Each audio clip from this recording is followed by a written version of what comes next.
All right, so today I'm here with our lender, in-house lender, Bryan, and I asked him to do this video today because there's a lot of changes that are going on in condo purchases, but I also wanted him to speak a little bit about what's involved when I, as a real estate agent, go to him with a client that's going to buy a condo. What takes place from the lending side?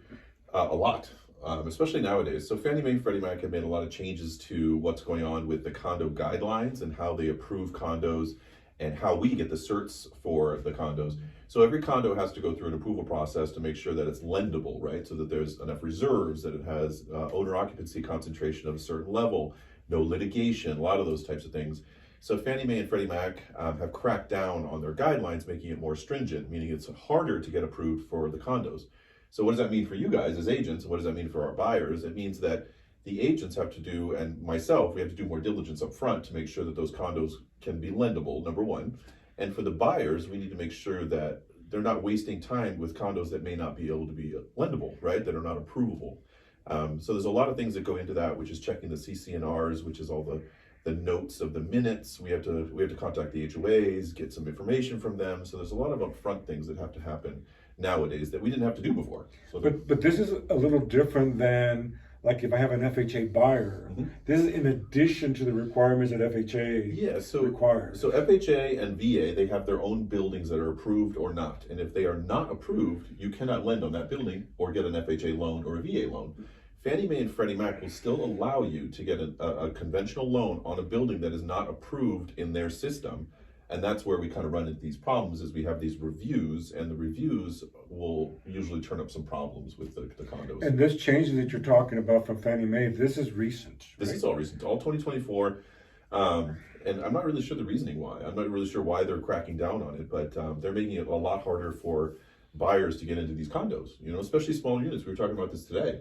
Right. Smaller units, 20 units or less, it's a lot harder now to meet the reserve requirements and owner occupancy concentrations and those types of things that we didn't have to deal with, last year. And so what are the reserve requirements? Reserve requirements are, you have to have 10% of the annual budget or monthly budget, however they break it down, going into a reserve account.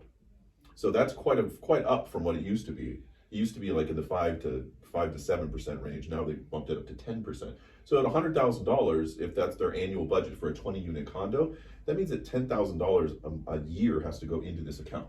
And do you have any idea as to how much most HOAs, which you mentioned 5%, is that what you think? Yeah, so it varies right from HOA to HOA. Yeah, so it can go anywhere from 3.8%, which I'm doing one right now, which is we're running into an issue, obviously. 3.8% all the way up to 20%, depending on what the HOA charges for the dues and where they allocate those funds, right? So you'll notice in HOAs that have higher dues, they usually have more going into that account, right? So. And what about insurance for the HOAs? Is that also affecting the loans? So the thing that's big on condos nowadays is the master insurance policy, which is the policy that covers and encompasses the umbrella for the whole entire unit structure, right? The condo, the project, whatever it may be. We're running into issues with it being underinsured, right? So two things with condo insurance is, one, we're seeing them underinsured, most likely because they had some type of occurrence, right? Like a claim. A lot of it has been fire or water damage, something like that beefed up their premiums so much that they couldn't get or afford a policy that will cover it.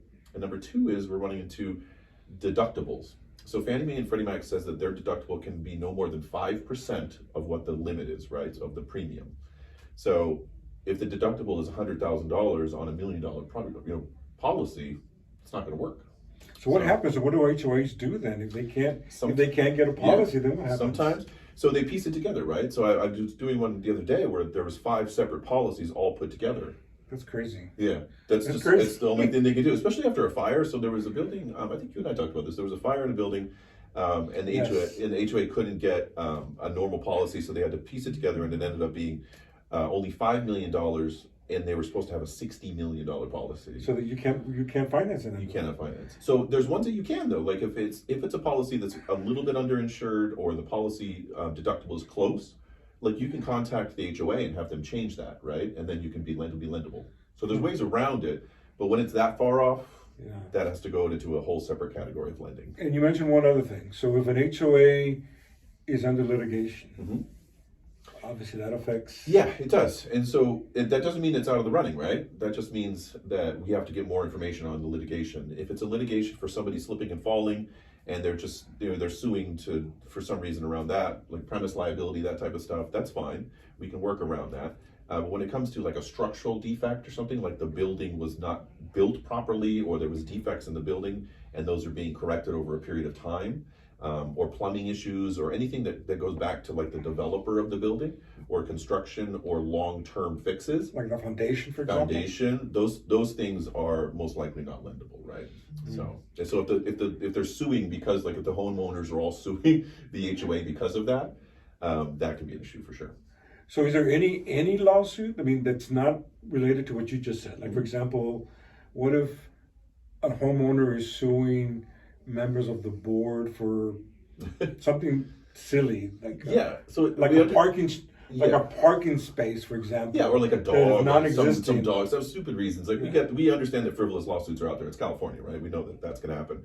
So we do something called smart underwriting. We'll take into consideration all the factors and then decide if it's lendable, right? Even if it's not approved with Fannie or Freddie, because of the litigation, we can get around it by saying this litigation is for this. It doesn't make sense. It does not affect the value of the property, right? The lendability of the property, and then they'll move forward like that. Gotcha. So it's all case by case basis, depending. Gotcha. Yeah. So for me as a real estate agent, it sounds to me like I need to be more informed to get you more information on what's happening with the HOA and the building unit that someone might be buying, because we don't want to get into escrow on a property and then find out in the middle that you can't make it happen. Which happens 35% of the time. 35% of escrows on condos are falling out right now. Right. What do you think? Why?